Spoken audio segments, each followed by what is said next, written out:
제가 대학 때, 신학대학이니까 매일 채플이 있던 학교였습니다. 우리 교수 목사님들이 돌아가면서 채플 설교를 인도하셨는데, 지금 계산해 보니까 35년 전입니다.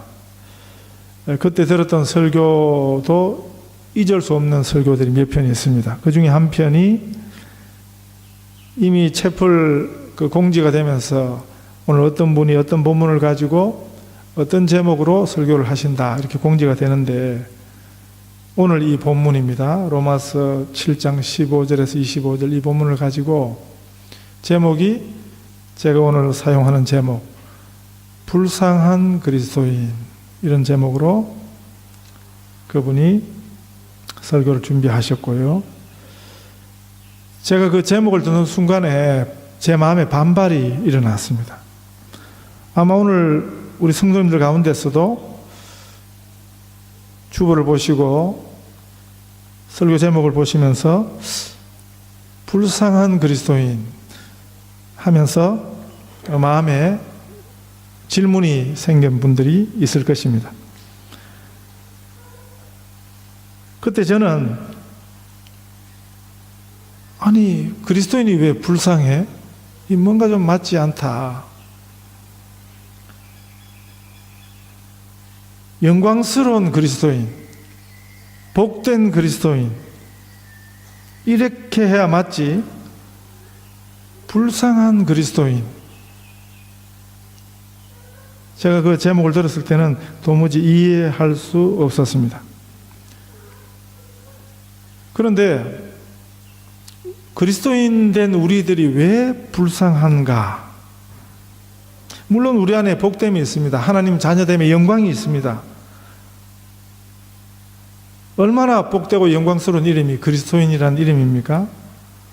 그런데 우리가 하나님의 자녀라 하면서도 우리 이름은 그리스도인인데, 예수 믿는 사람인데 그 이름에, 하나님의 자녀라는 이름에 걸맞지 않을 때가 얼마나 많습니까? 하나님의 그 크신 긍휼함을 잊고도요, 그 놀라운 용서를 받고도, 그러나 우리에게 잘못하고 실수한 사람들에 대해서는 얼마나 우리가 인색하게 굴고 있습니까? 우리가 용서하지 못해서 어떤 분은 그런 상담을 해왔습니다. 너무 오랫동안 용서하지 못하는 문제가 있다고 해서 저는 굉장히 심각한가 그렇게 생각했습니다. 물론 이제 본인에게는 그 심각했던 거죠. 10대에 시장에서 장사하는 자기 부모님이 그 옆에 분한테 공격을 당하셨어요. 인격적으로 모독을 당하셨어요. 그거를 아무리 오랜 시간이 지나도 그게 용서가 안 된다 하는 거죠. 사실 별거 아니거든요. 우리가 받은 하나님의 용서, 거기 되면 그거 별거 아니거든요. 그런데도 불구하고 우리는 얼마나 용서하는 것에 대해서 인색하고 그렇게 인색하게 굴고 있습니까? 이런 모습이 바로 불쌍한 그리스도인의 모습이죠. 하나님의 자녀지만 하나님의 자녀답게 살지 못하는 이 불쌍함이 사실은 우리 모두에게 있는 것입니다. 그래서 우리 모두를 위한 간절한 기도, 평생의 기도 하나는 주님 우리를 불쌍히 여겨 주시옵소서 하는 기도입니다. 우리 자신을 위한 기도도 또 우리 자녀들을 위한 기도에서도 빼놓지 말고 늘 드려야 하는 기도, 하나님 긍휼히 여겨주세요 하는 기도입니다. 하나님의 크신 긍휼이 여러분들과 함께 하시기를 바랍니다. 저는 목사지만 이 불쌍한 이런 모습을 스스로 보면서 오늘 이 본문의 이 바울의 고백을 이해하게 되는 것입니다. 오늘 이 본문의 바울의 이 고백 안에는 그 삶의 속사람 안에 그 속에 있는 아주 심각한 갈등이 있다는 것을 보여주는 것입니다. 깊은 탄식과 같은 아주 본질적인 갈등입니다. 원함은 내게 있으나 선을 행하는 것은 내게 없다 하는 고백입니다. 속 사람은 하나님의 법을 즐거워하되 내 지체 속에서 또 다른 법이 내 마음의 법과 싸워 내 지체 속에 있는 죄의 법으로 나를 사로잡는 것을 보는도다 하는 고백입니다. 오호라 나는 곤고한 사람이로다. 이 사망의 몸에서, 이 죽을 몸에서 누가 나를 건져내랴. 이렇게 탄식을 하거든요. 바울이 이렇게 탄식을 하고 이렇게 자기 내면을 드러내니까 이 말씀을 해석하는 성경학자들 사이에 이견이 갈려 있습니다. 지금도요. 한편의 학자들은 뭐라고 이 바울의 고백을 해석하느냐 하면, 아니 바울이 누군데, 바울은 보통 우리하고는 다른 사람이라고 생각을 하고요. 그도 그럴 것이 바울은 정말 특별한 의미가 있습니다. 바울은 특별한 역할이 있습니다. 신약 성경 중에 12권 내지 13권. 왜 그렇게 말하냐면, 한 권은 바울이 정확하게 그 저자가 드러나지 않는 성경이 있기 때문에 12권 내지 13권을 성경을 기록한 인간 저자입니다. 그래서 우리하고는 같을 수가 없다는 거지요. 그래서 이 고백과 이 탄식은 바울 자신의 고백이 아니고 다른 사람의 마음을 대신 드러낸 것이다. 이렇게 해석하거나, 아니면 바울이 변화받기 전에, 바울이 로마서를 기록하는 그 당대의 표현이 아니고, 그때 바울이 그랬다는 게 아니고 그 이전에, 예수님 알기 전에 상태를 돌아보면서 바울이 그렇게 섰다는 것이다. 이렇게 해석을 하는 분들이 상당히 있습니다. 이런 생각, 해석이 어떻게 생각하십니까? 놀랍게도요, 우리 기독교 역사에 유명한 설교가들 중에, 유명한 주석가들 중에 이렇게 해석한 분들이 굉장히 많습니다. 어떻게 생각하십니까? 저는 이 해석에 반대합니다. 또 다른 해석이 있습니다. 제가 따르는 해석인데요, 이 경험은 바울의 직접적인 경험이라는 것입니다. 바울의 과거가 아니고 이 편지를 쓰던 그 당시에 바울의 현재적 고백이라는 것입니다. 바울도 우리하고 본질상 다르지 않습니다. 우리하고 똑같은 육체적 한계를 가지고 있고요, 그 연약함이 이 대사도 바울을 꽉 붙잡고 있었던 것입니다. 그에게도 갈등이 있었습니다. 왜냐하면 그도 인간이었기 때문입니다. 사람은 본질상 다르지 않습니다. 물론 기독교 역사상 바울 같은 그런 위대한 일을 한 분이 없습니다. 역사가 토인비는 그래서 바울을 평가하면서요, 사도 바울이 타고 지중해를 건너던 배는 유럽을 구원하던 배였다. 바울 한 사람의 영향력을 그렇게 설명한 것입니다. 바울 한 사람이 들고 복음을 들고 지중해를 건너갔는데 진짜로 유럽 전체가 복음화 되었습니다. 유럽 전역에 복음이 전해졌습니다. 유럽뿐만이 아니었습니다. 그때 바울이 전한 그 복음이 돌고 돌아서 오늘 우리에게까지 온 것입니다.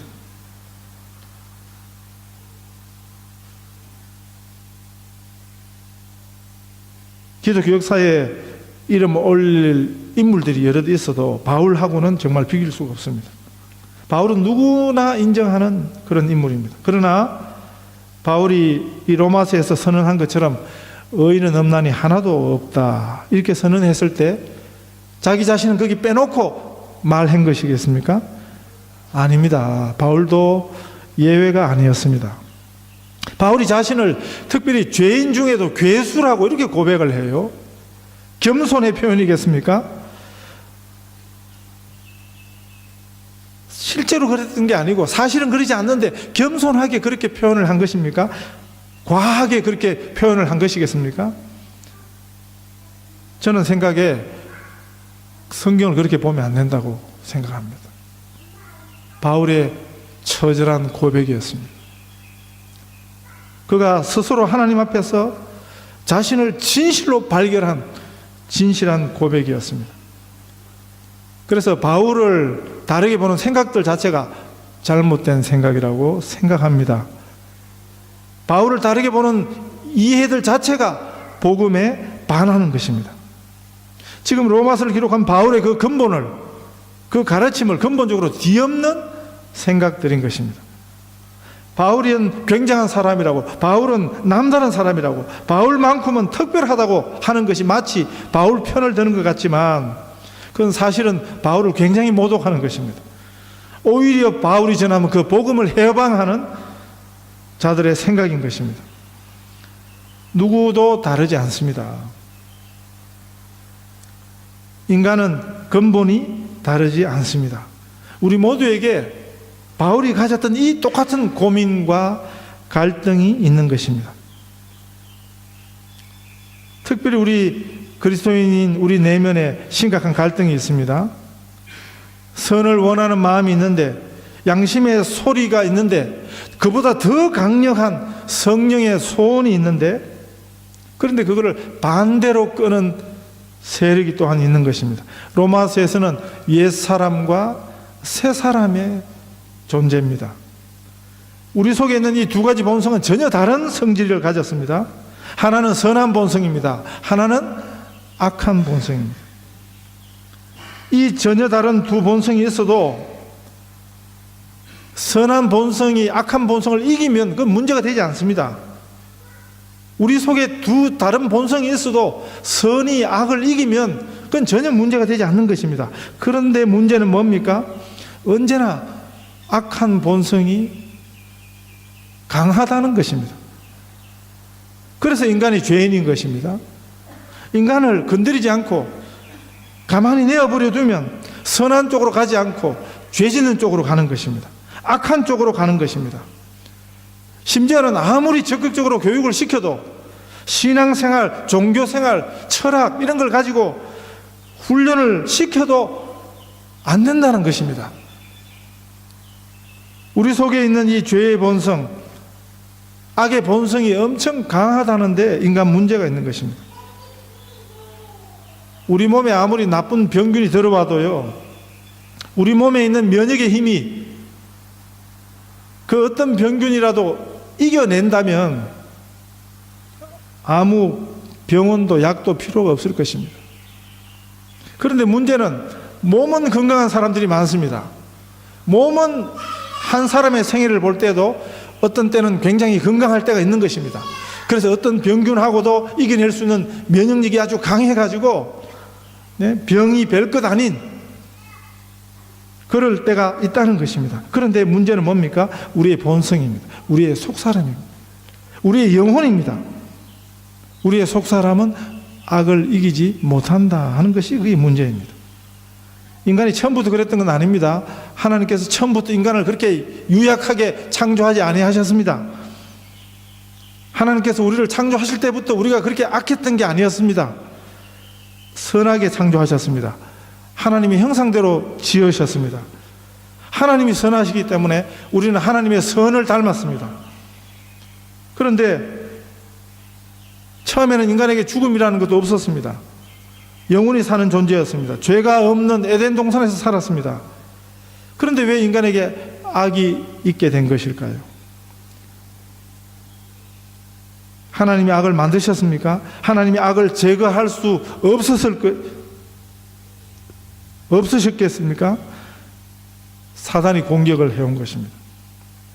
마치 도둑이 내 집에 가만히 들어와서 집에 물건을 훔쳐가듯이 사단이 들어와서 우리의 마음을 훔쳐간 것입니다. 유혹한 것입니다.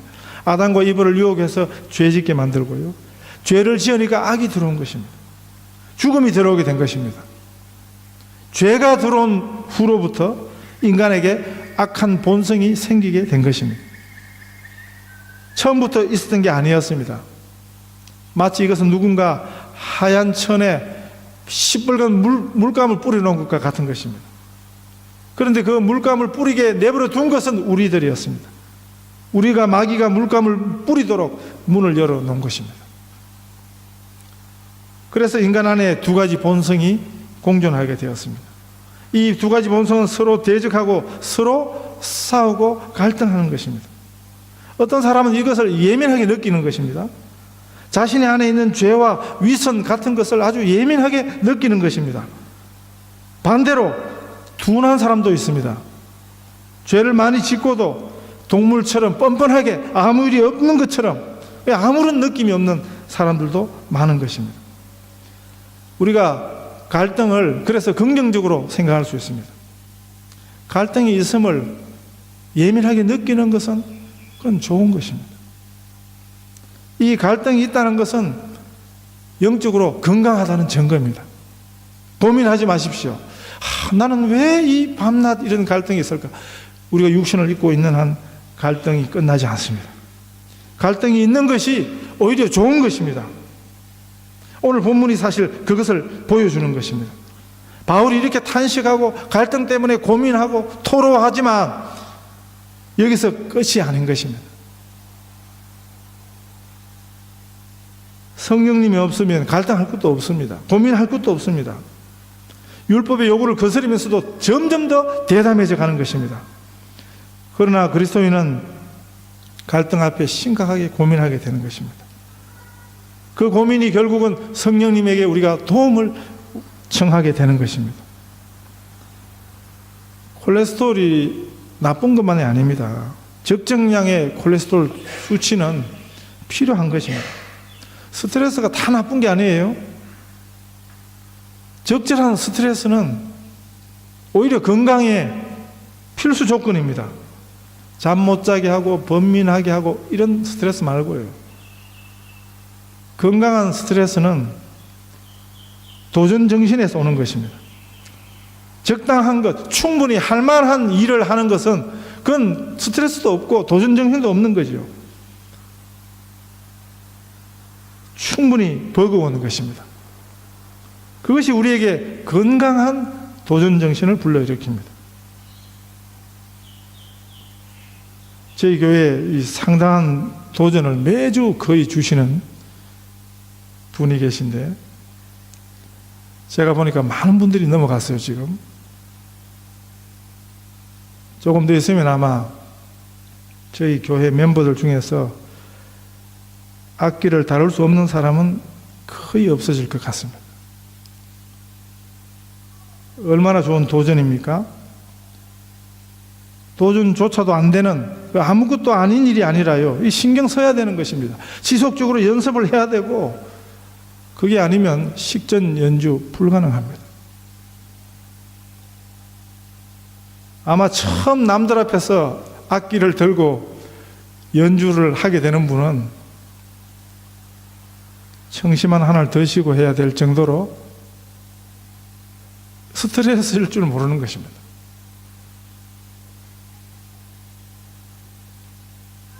그만큼 부담이 되고 쉽지 않은 일입니다. 그런데 생각해 보면 이렇게 아름다운 도전이 어디 있겠습니까?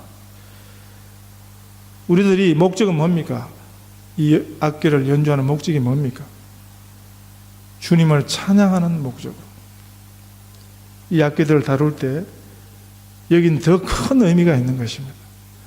지금은 모르겠습니다만 제가 어릴 적에만 해도요, 악기를 다룬다, 이거 아무 집에서 하는 게 아니에요. 왕족쯤 돼야 하는 거지. 네? 그렇지 않았습니까? 어디서 이런, 네?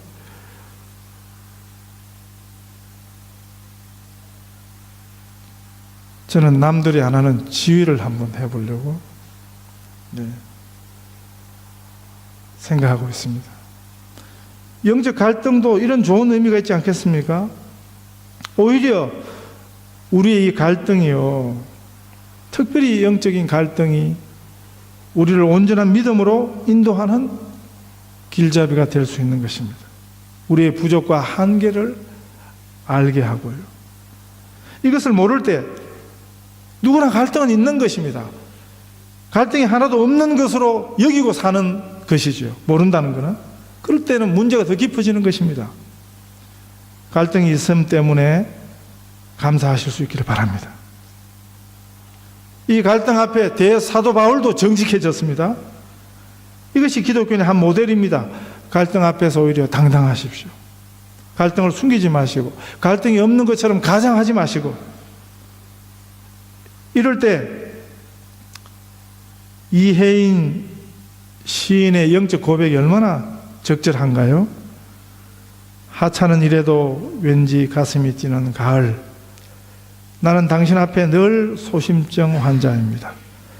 내 모든 잘못을 고백하고 나서도 죄는 여전히 크게 남아있고, 내 모든 사랑을 고백하고 나서도 사랑은 여전히 너무 많이 남아있는 것, 이것이 때로는 기쁘고 때로는 초조합니다. 이 갈등이 있음에 오히려 진정한 그리스도인이라는 증거인 것입니다. 이것 때문에 바울이 이렇게 고백합니다.